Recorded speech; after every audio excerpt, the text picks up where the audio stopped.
CBS News correspondent Shanelle Kaul has been listening to that briefing. Shanelle, what can you tell us? All right, so we just heard this wrap up moments ago. White House Press Secretary Karoline Leavitt read out the White House's take on how that hour-long phone call between Presidents Trump and Zelenskyy went this morning. This was notably their first conversation since that Oval Office meeting about 2 weeks ago, a really fiery meeting that went off the rails. Let's listen. Bear with me as I read it. Today, President Trump and Ukraine's President Volodymyr Zelenskyy had a fantastic phone conversation. President Zelenskyy thanked President Trump for a productive start for the work of the Ukrainian and American teams in Jeddah on March 11th. The meeting of the senior officials from both nations significantly helped in moving toward ending the war. President Zelenskyy thanked President Trump for the support of the United States, especially the Javelin missiles that President Trump was first to provide and his efforts towards peace. The leaders agreed Ukraine and America will continue working together to bring about a real end to the war, and that lasting peace under President Trump's leadership can be achieved. President Trump fully briefed President Zelenskyy on his conversation with Putin and the key issues discussed. They reviewed the situation in Kursk and agreed to share information closely between their defense staffs as the battlefield situation evolved. President Zelenskyy asked for additional air defense systems to protect his civilians, particularly Patriot missile systems, and President Trump agreed to work with him to find what was available, particularly in Europe. The two leaders also agreed on a partial ceasefire against energy.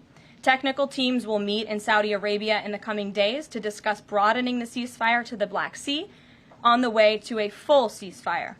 They agreed this could be the first step toward the full end of the war and ensuring security. President Zelenskyy was grateful for the president's leadership in this effort and reiterated his willingness to adopt a full ceasefire. President Trump also discussed Ukraine's electrical supply and nuclear power plants. He said that the United States could be very helpful in running those plants with its electricity and utility expertise. American ownership of those plants would be the best protection for that infrastructure and support for Ukrainian energy infrastructure. President Zelenskyy also thanked President Trump for continuing to push humanitarian concerns, including the exchange of prisoners of war. He noted they had just had a successful exchange and thanked the president for his leadership on that. President Trump also asked President Zelenskyy about the children who had gone missing from Ukraine during the war, including the ones that had been abducted. And President Trump promised to work closely with both parties to help make sure those children were returned home. They agreed all parties must continue the effort to make a ceasefire work. The presidents noted the positive work of their advisors and representatives, especially Secretary Rubio, National Security Advisor Mike Waltz, Special Envoy Kellogg, and others. The presidents instructed their teams to move ahead with the technical issues related to implementing and broadening the partial ceasefire. The presidents instructed their advisors and representatives to carry out this work as quickly as possible. The presidents emphasized that in further meetings, the teams can agree on all necessary aspects of advancing toward lasting peace and security.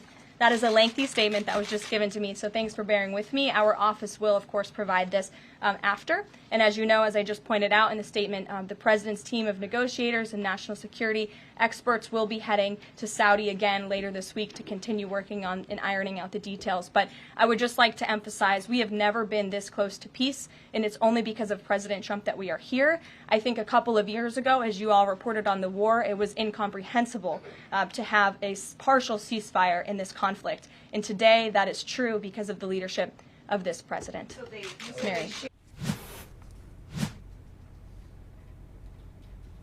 And so you heard there White House Press Secretary Karoline Leavitt speaking about security guarantees for Ukraine. We know that this was a big issue for President Volodymyr Zelenskyy, a big sticking point for him. Leavitt today saying that Trump agreed to help look into that to see what other resources Europe may be able to offer. So as it stands right now, it does appear there is a possible ceasefire still on the table between Ukraine and Russia. The White House also confirming this afternoon teams from all three countries will be meeting soon in Saudi Arabia next week to further discuss terms to this potential deal. All right, we'll be looking forward to that meeting. CBS News correspondent Shanelle Kaul. Thanks so much, Shanelle.